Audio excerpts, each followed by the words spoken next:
How to find TikTok stream key on mobile.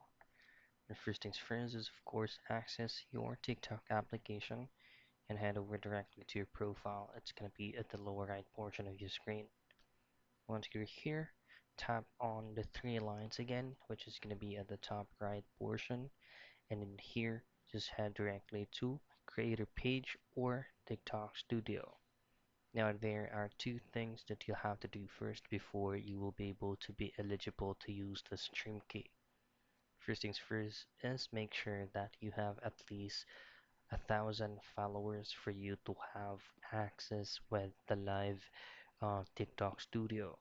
So once you have granted access or being approved to have the TikTok live studio, then the very first thing you have to do is to use their specific default live platform or live streaming specifically for TikTok only.